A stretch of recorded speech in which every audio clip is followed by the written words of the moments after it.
يا أيها الناس إنا خلقناكم من ذكر وأنثى وجعلناكم شعوبا وقبائل لتعارفوا إن أكرمكم عند الله أتقاكم إن الله عليم خبير.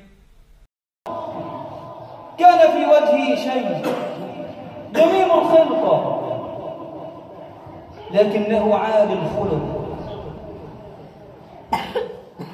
بإيمانه وتقواه ذهب للنبي صلى الله عليه وسلم وهو شاب، قال يا رسول الله أريد أن أتزوج، أريد أن أعف نفسي.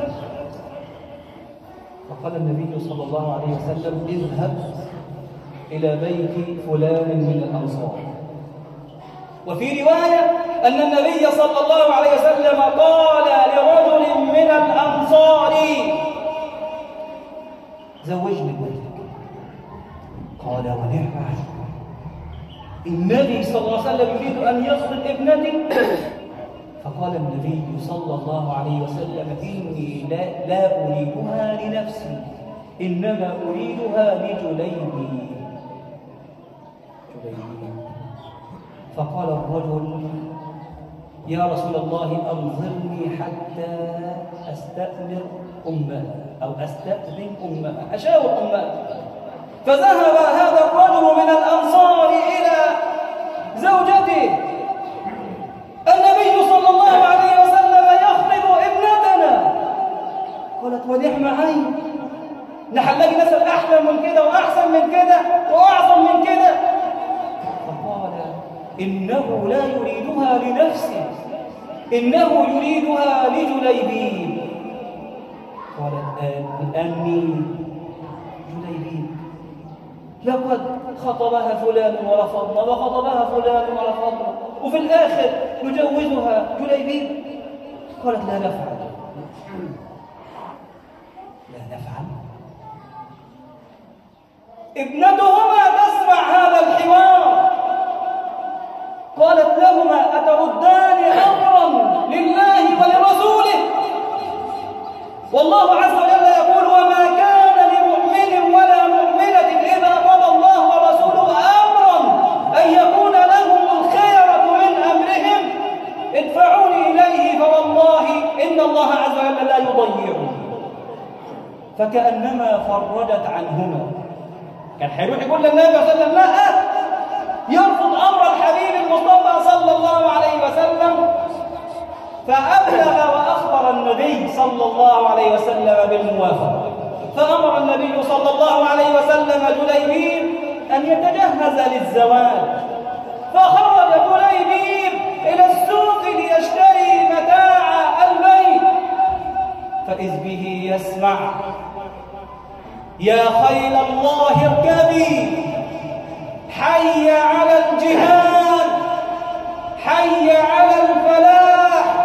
فبدل أن يشتري متاعا لبيته ليدخل بزوجته ويبني بها، إذ به يشتري سيفا ودرعا. أي إيمان هذا؟ اشترى سيفا ودرعا ثم خرج مجاهدا مع حبيبه ومع خليله سيدنا رسول الله صلى الله عليه وسلم. فلما انتهت الغزوة قال النبي صلى الله عليه وسلم لأصحابه هل تفقدون من أحد؟ الناس اللي قتلوا واستشهدوا هل تفقدون من أحد؟ قالوا نفقد فلانا وفلانا وفلانا.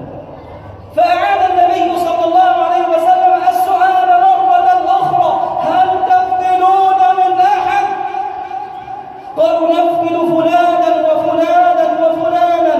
فأعاد النبي صلى الله عليه وسلم السؤال مرة ثالثة هل تفقدون من أحد؟ قالوا نفقد فلانا وفلانا وفلانا. رسول الله خلاص الناس اللي احنا قتلوا واستشهدوا ذكرناهم لك. لم يذكر أحد هذا الصحابي.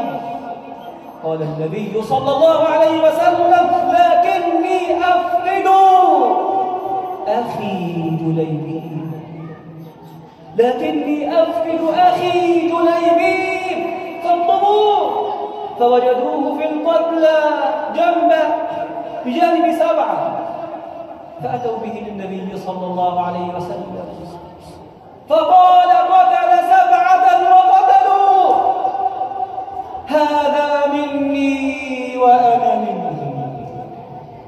فحفروا له فلم يكن له سرير إلا ساعد النبي صلى الله عليه وسلم، يحمله النبي صلى الله عليه وسلم على ساعديه. قال هذا مني وأنا منه، فأبى الله عز وجل إلا أن يزوجه من الحور العين، وكانت زوجته أكثر الأنصار مالا.